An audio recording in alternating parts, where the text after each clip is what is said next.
ಆರಾಮವಾಗಿ ಸರ್ಕಾರಿ ಬಸ್ ಸ್ಟ್ಯಾಂಡ್ನಲ್ಲಿ ಗಟ್ಟಿಯಾಗಿ ನಿದ್ದೆಗೆ ಜಾರಿದ ಯುವಕನನ್ನು ಗಮನಿಸಿದ ಲೋಕಲ್ ಕಳ್ಳನೊಬ್ಬ ಆಚೀಚೆ ನೋಡಿ ಆತನ ಪರ್ಸ್ ಚಪ್ಪಲಿ ಕದ್ದುಬಿಟ್ಟು ಎಸ್ಕೇಪ್ ಆಗಿದ್ದಾನೆ.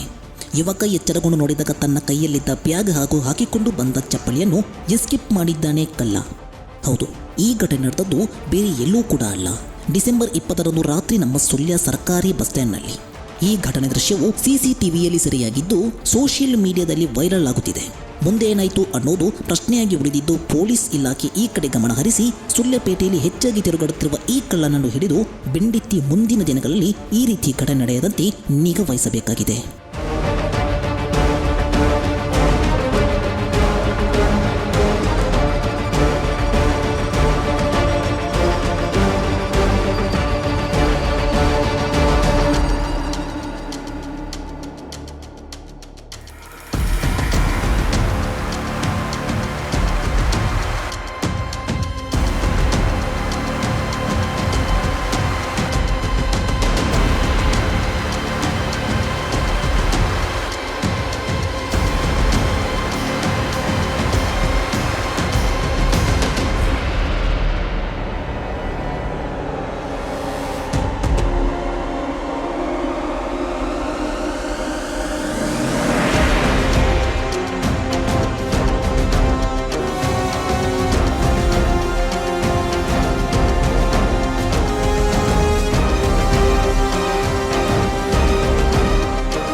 ಅತ್ತೆ, ಇದು ನನ್ನ ಬರ್ಡೇ ಗಿಫ್ಟ್. ಇದೆಲ್ಲ ಜೀವನದಲ್ಲಿ ನನಗೋಸ್ಕರ ತಗೊಂಡ್ಬಂದಿದ್ದಾರೆ.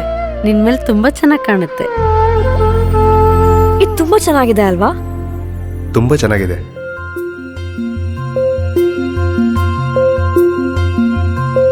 It will look really good on you. Amma? Huh? Mother is always son's first love.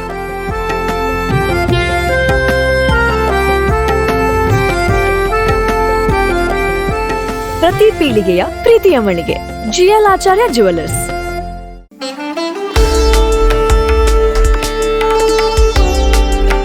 Kanathur Shri 4 ದೈವಸ್ಥಾನ, Kanathur, ಮುಳಿಯಾರ್, Kasaragod.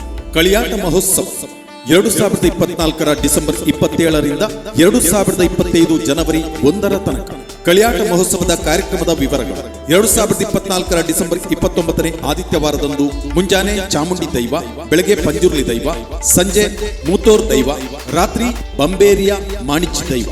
2024 December 30ರಂದು ಮುಂಜಾನೆ ಚಾಮುಂಡಿ ದೈವ, ಬೆಳಗ್ಗೆ ಕೊಂಡಕಲೆಯ ದೈವಗಳ ಸಂಚಾರ, ಪಂಜುರ್ಲಿ ದೈವ, ರಾತ್ರಿ ಪಾಷಾಣಮೂರ್ತಿ ದೈವ. 2024 ಡಿಸೆಂಬರ್ 31ರಂದು ಮಂಗಳವಾರ ಬೆಳಗ್ಗೆ ಶ್ರೀ ರಕ್ತೇಶ್ವರಿ ದೈವ, ತದನಂತರ ತುಲಭಾರ ಸೇವೆ, ಅಪರಾಹ್ನ ವಿಷ್ಣುಮೂರ್ತಿ ದೈವದ ಕೋಲ, ತದನಂತರ ಪ್ರೇತ ವಿಮೋಚನೆ. 2025 ಜನವರಿ 1ರಂದು ಬೆಳಗ್ಗೆ ರಕ್ತೇಶ್ವರಿ ದೈವ, ಬಳಿಕ ತುಲಭಾರ ಸೇವೆ, ಅಪರಾಹ್ನ ಶ್ರೀ ವಿಷ್ಣುಮೂರ್ತಿ ದೈವದ ಕೋಲ, ಬಳಿಕ ಪ್ರೇತ ವಿಮೋಚನೆ.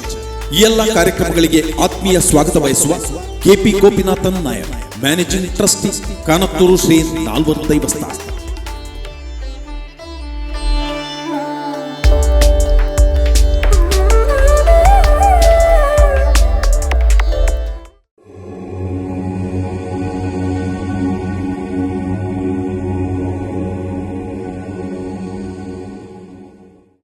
ನಾವು ಮನುಷ್ಯರಾಗಿ ಹುಟ್ಟಿದ್ದೆ ಕರ್ಮ ಕಳೀಲಿಕ್ಕೆ ಅಂತ ನಾನು ಪ್ರಾರಂಭದಲ್ಲಿ ಹೇಳಿದೆ. ಈ ಕರ್ಮದಲ್ಲಿ 3 ರೀತಿ ಇದೆ: ಸಂಚಿತ, ಪ್ರಾರಬ್ಧ, ಆಗಮ ಅಂತ. ಸಂಚಿತ ಅಂದ್ರೆ ನಾವು ಜನ್ಮ ಜನ್ಮವನ್ನ ನಂಬ್ತೀವಿ ಭಾರತದವರು. ಇದನ್ನ ಕರ್ಮಭೂಮಿ ಅಂತ ಕರಿತೀವಿ, ಕರ್ಮ ಪ್ರಧಾನ ಭೂಮಿ. ಇನ್ನು ಪಾಶ್ಚಿಮಾತ್ಯ ದೇಶವನ್ನೆಲ್ಲ ಭೋಗ ಪ್ರಧಾನ ಭೂಮಿ ಅಂತ ಕರೆಯುವಂಥದ್ದು. ಭಾರತವನ್ನ ಮಾತ್ರ ಕರ್ಮ ಪ್ರಧಾನ ಭೂಮಿ ಅಂತ ಮೊದ್ಲಿಂದನು ಈ ಪೂರ್ವ ದೇಶವನ್ನ ಕರ್ಮ ಪ್ರಧಾನ ಭೂಮಿ ಅಂದ್ರೆ ನೀವೇನ್ ಮಾಡ್ತೀರಾ ಅದು ಅನುಭವಿಸ್ತೀಯ ನೀನು ಅಂತ. ಅವರೆಲ್ಲ ಸೆಮೆಟಿಕ್ ಮತಗಳಾದ್ರಿಂದ ಅದ್ರ ಬಗ್ಗೆ ಹೆಚ್ಚಿರ್ಲಿಲ್ಲ. ಆದ್ರೆ ವಿಶೇಷ ಏನು ಅಂದ್ರೆ ನಾವು ಇತ್ತೀಚೆಗೆ ಒಂದು 20 ವರ್ಷದಿಂದ ಈಚೆಗೆ ನೋಡಿದ್ರೆ ಪ್ರತಿ ದೇಶದಲ್ಲೂ ಇಂಗ್ಲಿಷ್ ನಲ್ಲಿ ಕರ್ಮ ಅನ್ನೋ ಶಬ್ದ ಸೇರಿಸ್ಬಿಟ್ಟಿದ್ದಾರೆ. ಈಗ ಪ್ರತಿಯೊಬ್ಬರು ಮೈ ಕರ್ಮಾಸ್ ಅಂತ ಹೇಳ್ತಾರೆ, ವಿದೇಶದವರು ಹೇಳಕ್ ಶುರು ಮಾಡಿದ್ದಾರೆ. ಅಂದ್ರೆ ಕರ್ಮವನ್ನ ಇವತ್ತು ಎಲ್ಲರೂ ನಂಬುವಂತ ಸ್ಥಿತಿ ಬಂದಿದೆ.